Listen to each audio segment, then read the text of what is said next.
Mapagpalang araw sa inyo, Sir Seth, at sa lahat ng inyong mga tagapakinig. Tawagin niyo na lamang po ako sa pangalang Hari, nakatira sa lalawigan ng Samar.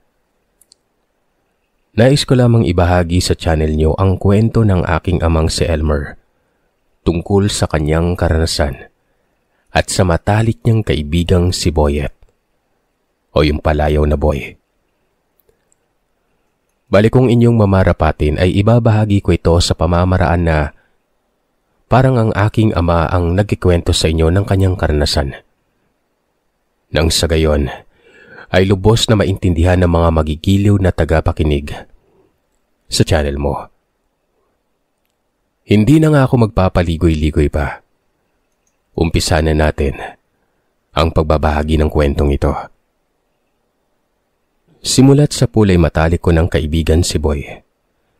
Halos hindi na kami mapaghiwalay at lahat na yata ng sekreto at mga kabulustugan ko. Nasabi ko na sa kaibigan ko. Batid kong ganoon rin naman siya. Lahat ng mga sekreto niya at mga kalokohang ginagawa ay sinasabi niya rin sa akin. Ika nga ang tawag sa amin ng karamihan sa baryo. Magkasanggang dikit. Kahit na magkaiba ang antas ng aming buhay, ay hindi yun naging hadlang sa pagiging matalik naming magkaibigan. Kung hindi nyo kasi na itatanong, nabibilang sa panig ng mambabarang na angkan ang pamilya ni Boyet. Samantalang ako naman ay isang batikang albularyo, ang aking ama. Wala kaming pakialam kahit na magkaiba ang landas na tinatahak ng aming pamilya. Nangako kami sa isa't isang walang susunod sa yapak ng mga magulang namin at ipagtatanggol namin ang isa't isa nun. Subalit Sir Seth, sadyang nag-iiba talaga ang ikot ng mundo dahil noong magbibinata na kami ay nalaman kong unti-unti nang inaaral ni Boy ang pagiging isang mambabarang. Dahil sa kanya umano ipapamana ng kanyang ama ang tungkol sa kaalaman nito sa pagiging isang mambabarang nun. Ang daya mo naman, Boy. Hindi ba nangako tayo sa isa't isa? Walang susunod sa yapak ng mga magulang natin.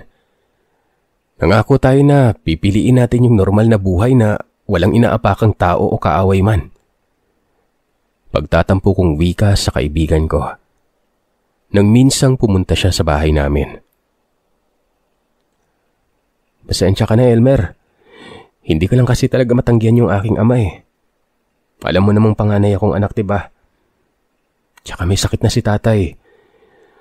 Ayoko nakikitang nahihirapan siyang sinisingil at pinaparusahan ng mga kaluluwang sinanla niya sa impyerno. Hanggat walang sumasalo sa pagiging mambabarang niya, patuloy pa rin siyang papahirapan at gabi-gabing dumadangoy-ngoy dahil sa hirap na nararamdaman. Mahabang paliwanag sa akin ng kaibigan ko. At sa himig ng kanyang pananalita, Sir Seth, nararamdaman ko ang bigat na dinadala niya. Batid kong hindi niya gusto ang ginagawa niya pero wala siyang magagawa nun. Dahil yun ang nakatadhana para sa kanya. Kung ganun, tatanggapin ko na rin yung inialok sa akin ng aking ama, Boy. Sabi ko sa kanya. Malungkot ang mga matang tumingin sa akin si Boy at marahang tumango. Alam naming dalawa na sa oras na pasukin na namin ang mundong ginagalawan ng kanya-kanyang mga magulang namin, ay mahihirapan na kaming lumabas at marami na ang magbabago sa aming buhay. Hindi na kami magagaya sa ibang mga kabinataang normal na namumuhay, nagliliwaliw kung saan-saan man nila gustong magpunta, nang walang nagbabawal o walang kaaway na nagmamanman sa bawat ikinikilos nila. Pangako, Boy, kahit na magkaiba ang ginagalawan nating dalawa, mananatiling matalik pa rin kitang kaibigan. Saad ko. At sa sandaling yon, tiningnan ko ang kaibigan ko. Malungkot na tumango siya at nagbuntong hiningang nagwikang, hindi niya maipapangakong ganun rin siya dahil hindi naman lingid sa aming dalawang magkaaway ang magkabilang panig nun. Yun na nga ang huling pagkakataong nagkausap kami ni Boy Sir Seth. Naging abala na kasi siya sa pagsasanay at maging ako rin ay naging abala na sa pag-aaral ng mga lihim na karunungan sa kanan. Hindi nagtagal ay nalaman kong biglang umalis ang pamilya ni Boy sa baryo namin. At sa pagkakaalam ko ay nasa malayong lugar umano sila naninirahan nun. Ayon na rin sa kwento ng taong nakabili sa lupang pag-aari ng pamilya nila. Kaya naman tuluyan na talagang nawala ang komunikasyon naming dalawa ng matalik kong kaibigan na yon. Sa pagdaan ng mga araw at linggo, maging ng buwan, napagtagumpayan ko ang lahat ng mga pagsubok bago ko narating ang pagiging isang albularyo. Hindi man ako kagalingan katulad ng aking ama, pero alam kong balang araw ay mapapantayan ko rin siya sa pagiging isang batikang albularyo. O kaya naman, mas higit pa. Isang umaga, kasalukuyang nag-aagahan kami ng mga magulang ko nang marinig ko ang sunod-sunod na kalabugan sa pintuan. "Ano ba naman yan? Ang aga-aga, may nangangatok na." Reklamo ng aking ina. Napapangiti na lamang ako at napapailing dahil nakabusangot na naman ang aking ina. Alam niya kasi kung ano ang kasunod na mangyayari nun. Pagkabukas ko ng pintuan ay bumungad sa akin ang isang babaeng namamaga ang mga mata at mukhang kagagaling pa lamang sa pag-iyak. "Oh, ano pong nangyayari at bakit parang kagagaling mo lang sa pag-iyak?" Tanong ko sa babae nun. "Nandyan ba yung tatay mo, Elmer? Pakiusap naman oh. Tulungan niyo yung asawa ko." Pakiusap na wika ng babae nun. Hindi ko siya kilala at alam kong hindi rin siya kababaryo ko. Tinanong ko kung ano ang nangyari sa asawa niya. Sinabi naman ng babaeng hindi niya kayang ipaliwanag kung ano ang nangyari sa kanya. Basta sumama na lamang umano kami sa kanya dahil kinailangang makita namin sa lalong madaling panahon ang kanyang asawa. Dahil nababatid niyang hindi lang simpleng sakit ang dinadamdam nito. Teka lang ho. Maghinay-hinay naman po kayo. Ang aga-aga, pumupunta kayo rito sa bahay namin para manghingi ng tulong. Wala namang problema sa amin yun eh. Tutulungan ka namin hanggat sa makakaya namin pero magdahan-dahan po kayo. Huwag niyo kaming agaring pumunta sa bahay niyo. Alam niyo bang oras pa ng agahan namin ngayon? Reklamo kong wika sa babae. Dahil para lamang siyang nakapagmando ng isang utusan, napansin kong medyo napahiya ang babae. Huminahon naman ako at humingi ng pasensya nun. Magsasalita pa sana ako nang magsalita ang aking ama't kinausap ang babae. Nang banggitin ni tatay ang pangalan ng babae, ay saka ko lang na lamang kilala pala siya ng aking ama. Saglit na nag-usap ang dalawa at nang balingan ako ng aking ama, ay inutusan akong kunin ang mga kagamitan namin sa panggagamot. At ora mismo ay pupunta namin ang tirahan ni Aling Belen. Kaagad na kinuha ko na ang mga gamit, Sir Seth. At nang umagang ang iyon ay nagtungo kami sa baryo ng taong nangangailangan ng tulong namin. Habang naglalakad kami papunta sa baryo na iyon, ay nagkikwento si Aling Belen tungkol sa mga kababalaghang nangyayari sa kanilang baryo. Anya pa, nitong mga nagdaang linggo ay may mga napapabalitang aswang na nananalasa sa kanilang baryo. Sunod-sunod na nagkakasakit ang mga matatanda at batang kababaryo na animoy isinumpa ang baryo nila noon. Dahil sa mga nangyarit, maging ang mga alaga nilang hayop ay hindi pinapalagpas. Bakit hindi ko man lang nabalitaan ang tungkol sa mga kababalagang nangyayari sa baryo nyo? Napapalatak na tanong ng aking ama. Napapaisip naman ako kung ano ang koneksyon ng pagkakasakit ng mga tao sa baryo at ang pananalasa ng aswang. Hindi kaya may alam sa itim na kapangyarihan ng aswang na nananalasa sa baryong ito. Ganun na lang yung pagkakasakit ng mga tao. Tanong ko pa sa sarili ko. Sa pagdaan ng mga sandali ay natanaw na namin ang bahay ni Aling Belen. Nung makalapit na kami ay sa hindi sinasadyang may nahagip ang mga mata ko sa hindi kalayuan. Isa-isang bulto ng lalaki ang nakatayo sa tawid ng kalsada. Nagmamasid sa bahay ni Aling Belen. Saglit akong napahinto sa paglalakad. Teka, parang kilala ko yung taong to ah. Sambit ko sa aking isipan habang pinagmamasdang maigi ang lalaki na yon. Hindi ko na masyadong makita ang itsura niya dahil medyo nakatabon sa kanyang mukha ang suot niyang sombrero. Tama nga ba yung nakita ko? Si Boy nga ba yung lalaking yon? Pero paanong napunta siya sa baryong to gayong napakalayo niya? Mga katanungang namutawi sa aking isipan. Maglalakad na sana ako papalapit sa lalaki nang bigla akong tinapik ng aking ama't sinabihang pumasok na kami sa bakuran ng bahay ni Aling Belen. Sino bang tinitingnan mo dyan, anak? Halika na, pumasok na tayo. Tiningnan ko ang aking ama. Tumango. Noong ibalik ko na ulit ang tingin sa lalaki ay wala na yon sa kinatatayuan nito. Nasambit ko na lamang sa sarili ko kung nasaan na ba ang lalaki at sayang naman, hindi ko siya nalapitan. Nung makapasok na kami sa loob ng bahay, bigla akong nakaramdam ng paninikip sa dibdib. Sa likod ng katawan. Ramdam na ramdam ko ang malakas na itim na enerhiyang bumabalot sa buong kabahayan. Nang tingnan ko ang pintuan ng bahay, ay nakita kong markado na yun ng aswang. At nararamdaman kong bukod sa pagiging aswang nito, isa rin siyang mambabarang. Napapailing na lamang ako noon. Habang naglalakad kami papunta sa kwarto ng gagamutin namin ni tatay na pasyente. Pasintabi po sa mga kumakain mga kagiliw.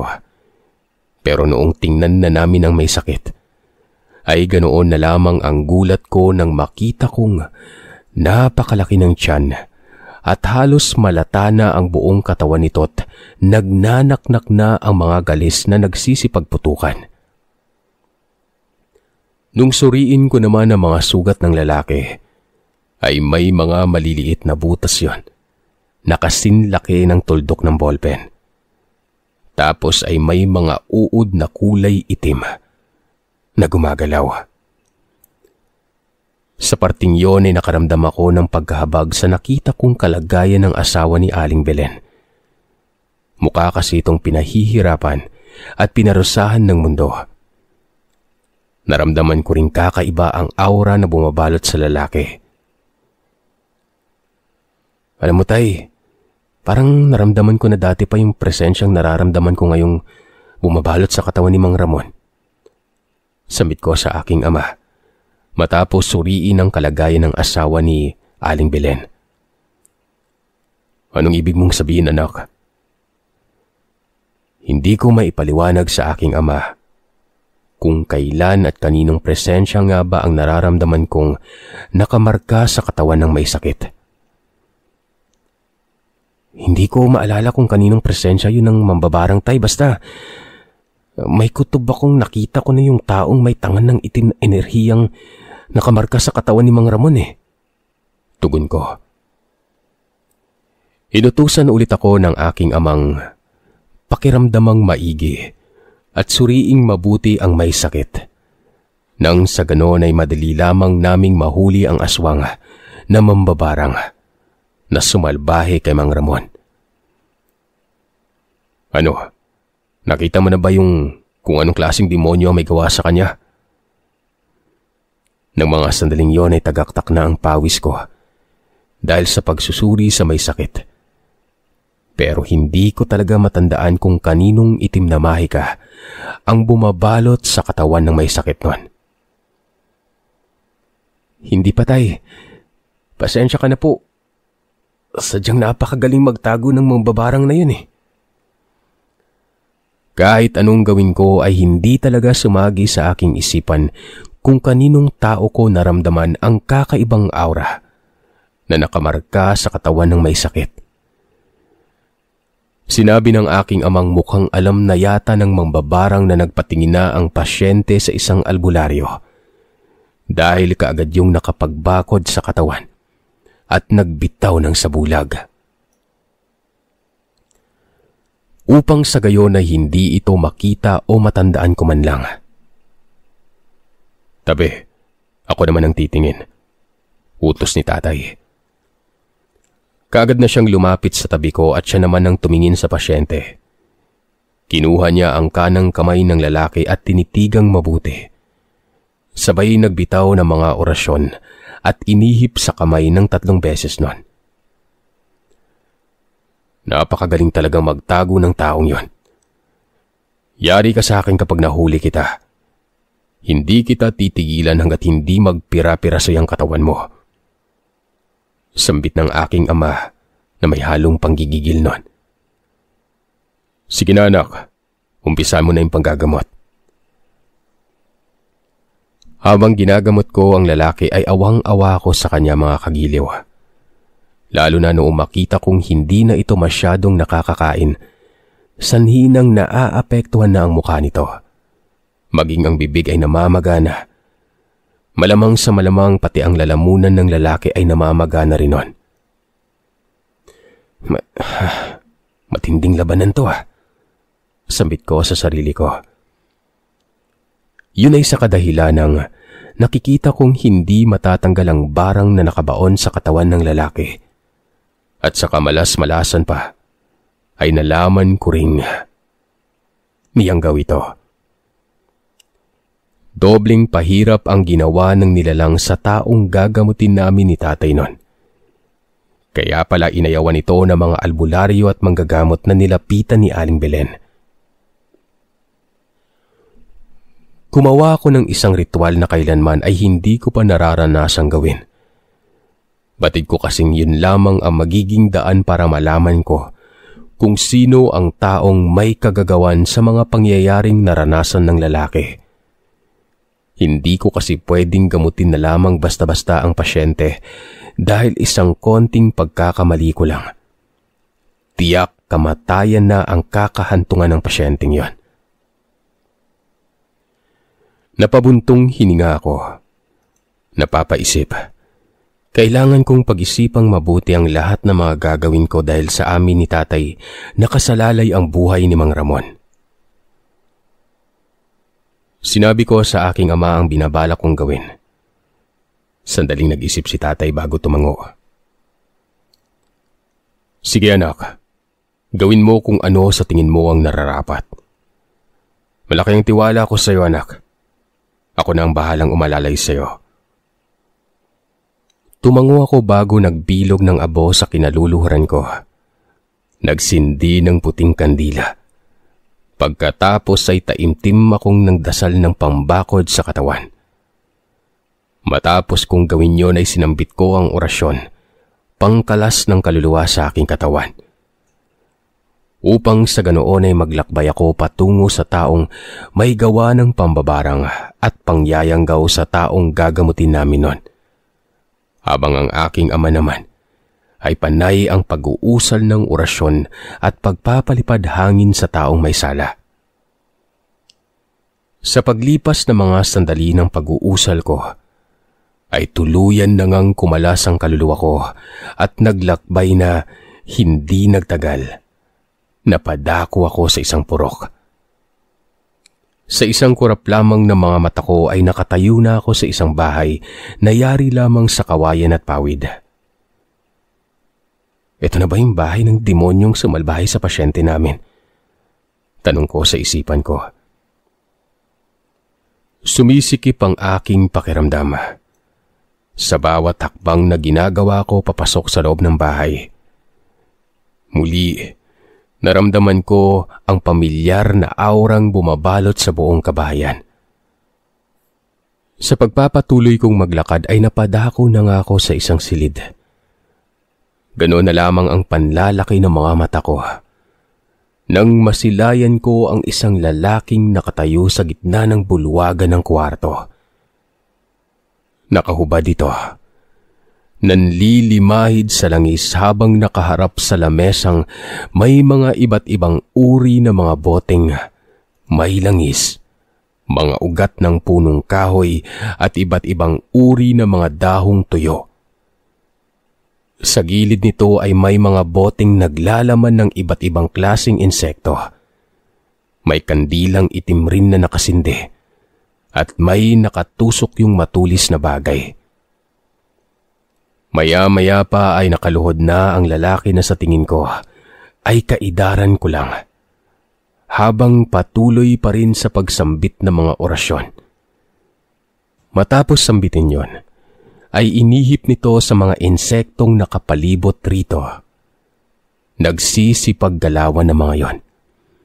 Paulit-ulit ito sa pag-uusal kung kaya't mas lalong nagpasikip ng aking dibdib ang bawat pagbigkas ng mga salitang binibitawan ng lalaking yon. Kaya naman nag-usal ako ng orasyong pangproteksyon sa katawan at pangtigal po. Nang sa gayon ay maibalik ko sa lalaki ang mga inuusal nitong orasyon para sa taong binarang niya. Huli ka, Balbon. Ngayon alam ko na kung sino ang bumarang kay Mang Ramon. Ikaw pala yung aswang na mambabarang ha. Kala mo siguro, hindi kita mahanap sa pinagtataguan mong lungga. Kahit magtago ka pa sa ilalim ng lupa, mahahanap at mahahanap pa rin kitang animal ka. Nang gigigil kong wika sa sarili, marahan na naglakad palapit rito. Habang naglalakad na ako, isa-isa ko nang binasag ang poder ng orasyong ginawa ng aswang para tuluyan ko na siyang malapitan at mapasok ang niluluhuran niya ng walang kahirap-hirap. Pero bago pa man ako tuluyang makalapit sa lalaking yon, ay nakita kong bigla na lamang itong natumba sa may sahig. At walang ano-ano, ay bumuluwak sa bibig nito ang dugot na pahawak sa leeg ang lalaki, na para bang sinasakal ito ng nilalang na hindi nakikita nun. Kitang-kita kong nahihirapan na itong makahinga. Pero ganoon na lamang ang panlalaki ng mga matakot, talagang nagimbal ako sa kanya. Nang makita ko ang pamilyar na mukha niya. Sa maniwala man kayo't sa hindi, nang mga oras na yon ay halos takasan ako ng dugo sa buong katawan.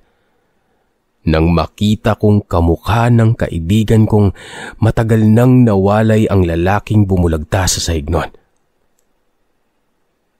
Boy! Sambit ko at agad kong itinigil ang pag-uusal ng orasyon.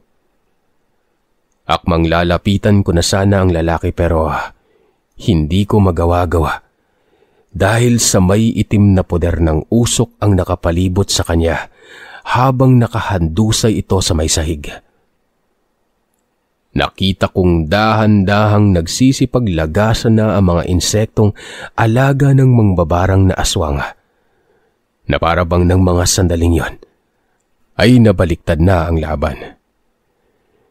Imbis na sa taong binarang ito pupunta, itong mga insektong alupihan at iba pang mga laman lupa, sa kanya yon nag-uunahang lumapit.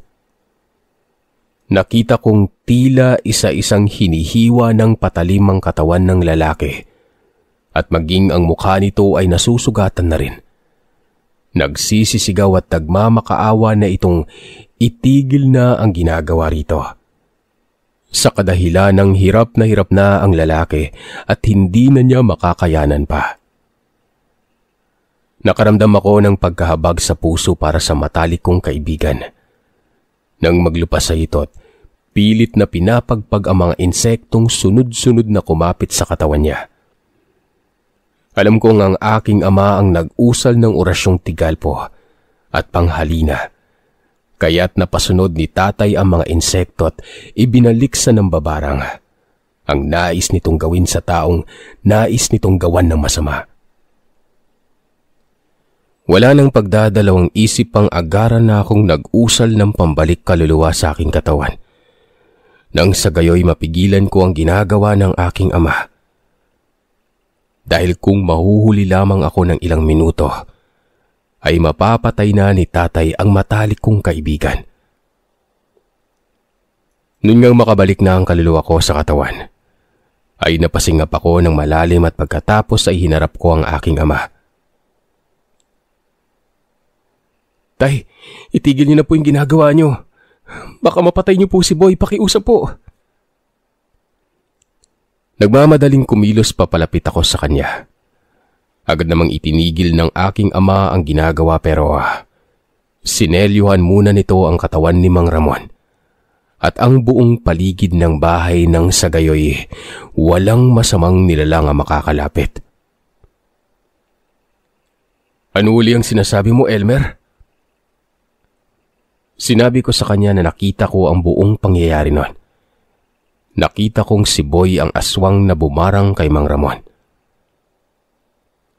Sigurado ka ba sa sinasabi mo riyan? Baka naman nagkakamali ka. Kilala mo naman yung kaibigan mong yun, di ba? Mabait yung batang yon. Alam kong kahit nasa larangan ng kaliwa siya, hinding-hindi yun gagawa ng ganitong klase. Paniguradong tanong ng aking ama at hindi makapaniwala sa sinabi ko. Anya pa nga, baka umano nagkamali lamang ako sa nakita ko noon. Tay, sigurado po ako siya po talaga yung kaibigan ko. Si Boy. Napakamot naman sa ulo ang aking ama at napalatak na lamang. Samantalang ako ay hindi ko lubos maisip na darating ang panahong ito na makikita ko sa ganoong sitwasyon ng kaibigan ko. Anong habang nangyayari sa iyo, Boy? Tanong ko sa sarili ko noon. Dahil sa pakiramdam ko ay nawalan ako ng lakas ng mga panahong yon. Gulong-gulo na ang aking isipan at hindi ko na alam ang gagawin. Hindi ko mawari kung tatapusin ko pa ba ang panggagamot kay Mang Ramon o hindi na. Alam ko kasing sa oras na itutuloy namin ni tatay ang panggagamot, ay kailangang harapin namin ang kaibigan ko noon. Sapagkat alam na noon kung sino ang albularyong gumamot sa taong ginawa niya na masama. Sinabi ng aking amang kailangan naming harapin ang kaibigan ko at alamin kung bakit niya ginawa ang kahayupang nangyayari sa taong ginagamot namin. Yun na lamang ang tanging paraan dahil naputol na ang ritual na ginagawa namin kanina. Pero tay, huwag kang magdalawang isip pa. Kailangan na nating puntahan ang kaibigan mong yon bago niya pa mapatay ang taong ginagamot natin. Halika na. Ano pang ginagawa mo riyan? Huminga ako ng malalim. Saka sumunod na sa aking ama. Bitbit ang buntot pagi at punyal ay naglakad na kami papunta sa purok kung saan naninirahan at nararamdaman namin ang kaibigan ko na yon. Sa pagpapatuloy ng paglalakad namin ay tinanong ako ng aking ama kung nakita ko raw ba ang mga naninirahan sa bahay na tinutuluyan ng kaibigan ko. Ilan na mga yon at kung ano sa tingin ko ang mga ginagawa nila. Wala po akong nakitang ibang tao, maliban kay Boy. Sa tingin ko, mag-isang naninirahan lamang si Boy na bahay kung saan siya naroroon eh. Sana lang, huwag magkakamaling sumagot sa mga katanungan ko ang kaibigan mo. Dahil sa oras na hindi ko magustuhan na mga kasagutan niya, anak, titiyakin kong may kalalagyan siya. Pasensyaan na lang. Hindi na lamang ako kumikibo sa sinabi ng aking ama. Dahil hindi ko naman alam kung bakit humantong sa ganoong gawain ng kaibigan ko. Noong huli kaming nagkausap ay nangako siyang kahit anong mangyari, ay hindi siya mananakit ng inosenteng tao. Napabuntong hininga ako at napawika sa aking isipan. Marahil ay may malalim na dahilan kung bakit ginawa ng kaibigan ko ang kasamaang tinatamasa ni Mang Ramon. Ilang oras din ang nilakbay namin bago marating ang bahay ng kaibigan ko. Saktong pagbukas namin ng pintuan, nakita kong nakahandusay pa rin ito at walang malay. Duguan ang buong katawan. Tanda na pinapahirapan rin siya gamit ang sariling kaalamang orasyon sa pambabarang, gaya ng ginawa niya kay Mang Ramon. Malakas ang tigal pong inusal ng aking ama noong nagtatagisan silang dalawa ng kaibigan ko, kaya't matindi ang sinapit ni Boy noon. Kaagad na nilapitan ko ang kaibigan ko at nag-aalalang inalalayan ito, pahiga sa mahabang upuang malapit sa may pintuan. Sandali anak, kung ano man ang sasabihin ng kaibigan mo, pakiusap lang. Wag na wag ka basta maniniwala kaagad. Hindi natin alam kung nagsasabi nga ba siya ng totoo o hindi. Tandaan mo, masyadong tuso ang mga aswang. Kaya ka nitong linlangin. Tay, parang hindi niyo naman po ako kilala. Parang hindi niyo rin naman po kilala yung kaibigan ko. Bata pa lang alam niyong mabait at mapagkakatiwalaan yung kaibigan ko, kaya bakit niyo pag-iisipan ng ganyan? Batid kong may magandang rason siya kung bakit niya ginawa ang kasamaang sinapit ni Mang Ramon.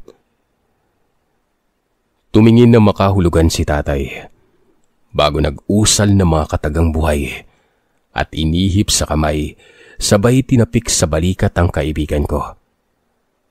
Matapos niyang gawin yon, ay nakita kong dahan-dahan nang iminulat ni Boy ang kanya mga mata. Elmer? Tol? Ikaw ba yan? Sandali lang, Boy. Huwag ka muna magsalita. Gagamutin kita. Itinuloy ko ang ginagawang panggagamot.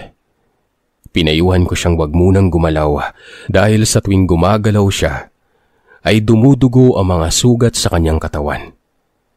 Samantalang ang aking ama naman ay hinalughog ang buong kabahayan at pinagwawasak ang mga kagamitan ng kaibigan ko. Wala namang nagawa ang kaibigan ko ng mga sandaling yon kundi sundan na lamang ng tingin ng aking ama. Dahil sa hindi ito makakilos sa tindi ng mga sugat na natamo sa buong katawan, na aakalain mong tinadtad ng saksak gamit ang mga karayom. Sa paglipas ng ilang oras na gamutan, sa wakas, natapos ko na ring gamutin ang mga sugat ni Boy. Inabot rin kami ng dapit hapon sa ginagawang panggagamot nun. Maraming salamat, Tol. Naiyang sambit ng kaibigan ko bago marahang bumangon na tumayos ng upo. Naupo na rin ang aking ama sa tapat ng kinauupuan ni Boy. Nagtanong ito kung ano ang nangyayari at bakit naging isa siyang aswang. Bakit niya niyanggaw at binarang ang kakilala ni tatay? Kitang-kita ko sa mga mata ng kaibigan ko ang sakit at panlulumong nararamdaman nun. Bago ito nagwika ng, dahil sa kanilang kasakiman, namatay yung mga magulang ko. Hinangkin nila yung lupang kinatitirikan ng bahay namin sa baryo natin. Kaya napaalis kami ron at sa sobrang sama ng loob ng aking ina. At sa labis na pag-aalalang wala kaming upuntahan at matitirang bahay. Yun yung naging sanhi ng kanyang karamdaman. Hanggang sa hindi na niya kinaya at namatay. Hindi pa sila nakontento. Nung malaman nila na kung saan kami nakatira noon, pinagkalat nilang mambabarang yung tatay ko. Sinabi nilang si tatay ang dahilan kung bakit nagkasakit ang mga kapitbahay namin. Kaya kinuyog ng mga kapitbahay namin noon ng walang kalaban-laban ng aking ama palabas ng bahay. Dagdag pa ng kaibigan ko, kung naabutan niya lamang umano talaga ang pangyayaring kinuyog ng mga kababaryo ni Aling Belen ang kanyang ama, baka doon pa lang ay makakapatay na siya ng tao. Kaya lang ng mga panahong yon ay nasa trabaho siya, at noong makauwi siya kinagabihan, ay bangkay ang naabutan niya, ang kanyang ama. Tinanong siya ni tatay kung paano siya naging aswang. Dahil kay Manang Cora, siya yung matandang nagpatuloy sa akin nung umalis ako sa baryo ni na Aling Belen. Sinabi niya sa akin kung gusto kong makaganti, dapat doble yung kakayahan ko. Malungkot na tugon niya. Nagtanong ulit ang aking ama kung nasaan na ang kapatid niyang babae noon. Bakit hindi niya ito kasama sa bahay kung ang mga magulang niya lang ang nasawi? Doon na tumulo ng tuluyan ang mga luha ni Boy habang nagkikwento noong gabing namatay ang kanyang ama. Pinagsamantalahan rin ng hindi nakikilalang tao ang kanyang kapatid. Dahil sa sama ng loob ng kapatid niya ay umalis yon sa kanilang bahay at nakita niya na lamang paglipas ng 2 araw. Nakahandusay sa paanan ng kakahuyan. Walang buhay. Wasak-wasak na rin ang kasuotan. Wala nang saplot na pang-ibaba. Bakit hindi ka lumapit sa amin, Boy? Nung nagkakaproblema ka, kaya ka naman naming tulungan ni tatay eh. Ayon sa kanya ay gulong-gulo umano siya na mga panahong naiwan siyang mag-isa sa buhay. Nakilala niya si Manang Cora. Pumayag ito sa alok ng matandang pagsilbihan nito kapalit ang pagtulong nito sa kanyang makagante sa mga taong umapi sa pamilya niya. Hinikayat ko siyang iwanan na ang pagiging isang mambabarang na aswang. Tutulungan namin siya ni tatay at maghahanap kami ng paraan para maalis sa kanya ang pagiging aswang noon. Kayang-kaya namang alisin ni tatay ng dahan-dahan ang pagiging mangbabarang niya. Basta't bukal lamang sa kanyang kaloobang bitawan ang karunungang tangan-tangan. Sunod-sunod na iling ang kanyang ginawa. At sinabing huli na ang lahat. Marami na siyang nasaktan at naialay na kaluwa ng mga inosenteng tao. Maisa katuparan lamang ang paghihiganti niya. Umuwi na kay Tol. Madilim na. Wika sa amin ng kaibigan ko. Hindi siya mapakali sa kinauupuan. Sinabihan ko siyang sumama na sa amin pabalik sa baryo. Gagamutin namin ang kung ano man ang nasa kaloob-looban ng kanyang katawan. Maalis lamang ito. Magsasalita pa sana ako nang walang ano-ano bigla na lamang may kumalabog sa may bubungan na para bang may dambuhalang nilalang ang lumapag at nagpagulong-gulong yon. Pabagsak sa lupa. Kaagad namang kumilos ang aking ama't kinuha ang buntot ng pagi. Umalis na kayo. Nandiyan na siya. Sabi niya. Sino siya? Naguguluhan kong tanong nun. Sinabi naman ng aking amang wag na raw akong maraming tanong-tanong pa. Dahil sino pang haba raw ang aswang na nanamantala sa kainaan ng kaibigan ko. Nung mga panahong matindi ang dinadalang problema ni Boy. Pagkaabot ng aking ama ng punyal, mabilis na siyang lumabas ng bahay. Kaagad naman akong sumunod rito. At nang tuluyan na nga kaming makalabas, ay nakita ko sa bakuran ng bahay ang isang matandang babaeng namumuhaghag ang buhok, nanlilimahid sa langis. Nagbabaga ang mga matang namumula at walang tigil sa pagtulo ang malapot nitong laway. Habang mabalasik na nakatingin sa amin nun, galit na galit itong umangil na parang pusang inagawan ng pagkain. Hayop ka! Ikaw ang dapat mamatay at hindi ang mga taong sinamantala mo ang kahinaan. Galit na sigaw ng aking ama. Mabilis na tumakbo papalapit sa aswang. Sa isang kurap lamang ng mga mata ko ay biglang naging isang kapangi-pangilabot na nilalang ang kaninang matandang nasilayan ko.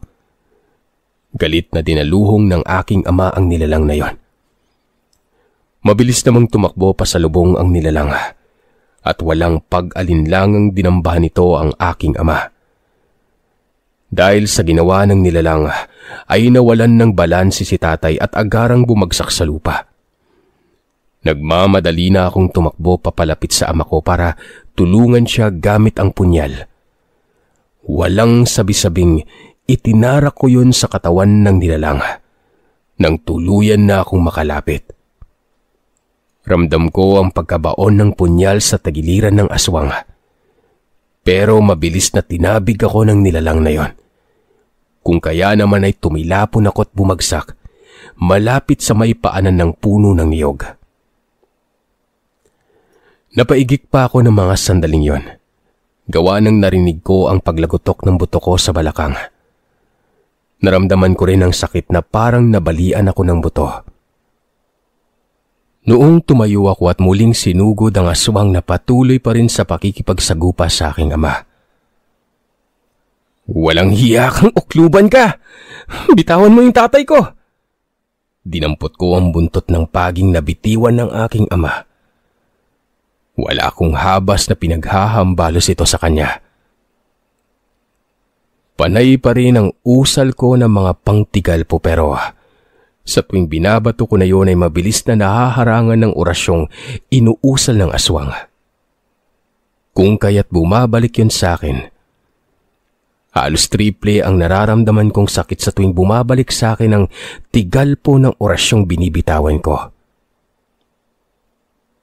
"Walang duda, isa kang ang batikang mambabarang na aswang. Kaya ginamit mo yung kaibigan ng anak ko para mas lalo ka pang makapag-alay ng kaluluwa ng mga inosenteng tao. Napakawalang hiya mo, talagang animal ka." Sigaw ng aking ama noong makawala siya sa kamay ng aswang.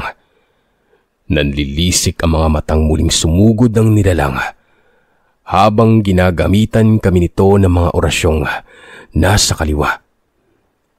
Hindi naman kami nagpadaig ng aking ama't mabilis na ring umusal ng mga buhay na katagat patuloy sa pakikipagtagisan sa aswang na mambabarang. Pero dahil sa may kahinaan pa ang aking kakayahan, ako ang pinagtuunan ng pansin ng nilalang. Walang kahirap-hirap na pinagbabalibag niya ako na parang papel lamang nun, hanggang humandusay na ako sa lupa. Putok ang bibig ko.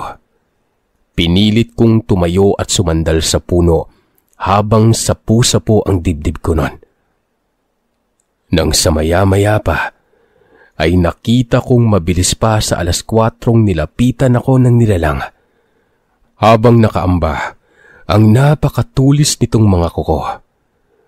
Gayon na lamang ang pagkagimbalkot ng laki ang aking mga mata. Sa kadahilanang, bago pa man makalapit sa akin ng aswang at maitarak ang matutulis nitong mga kuko, mabilis na naiharang ni Boy ang kanyang katawang nasa kaanyuan ng pagiging aswang. Kung kaya't imbis na maitarak ng nilalang sa dibdib ko ang matulis nitong mga kuko, ay sa dibdib na matalik kong kaibigan tumama yon. Alam kong ang kaibigan kong yun, sir, dahil sa suot niyang damit na ako pa mismo ang nagsuot matapos ko siyang gamutin. Nanlaki ang aking mga matang, napasigaw na lamang at nagmamadaling umalis sa likuran ng kaibigan ko.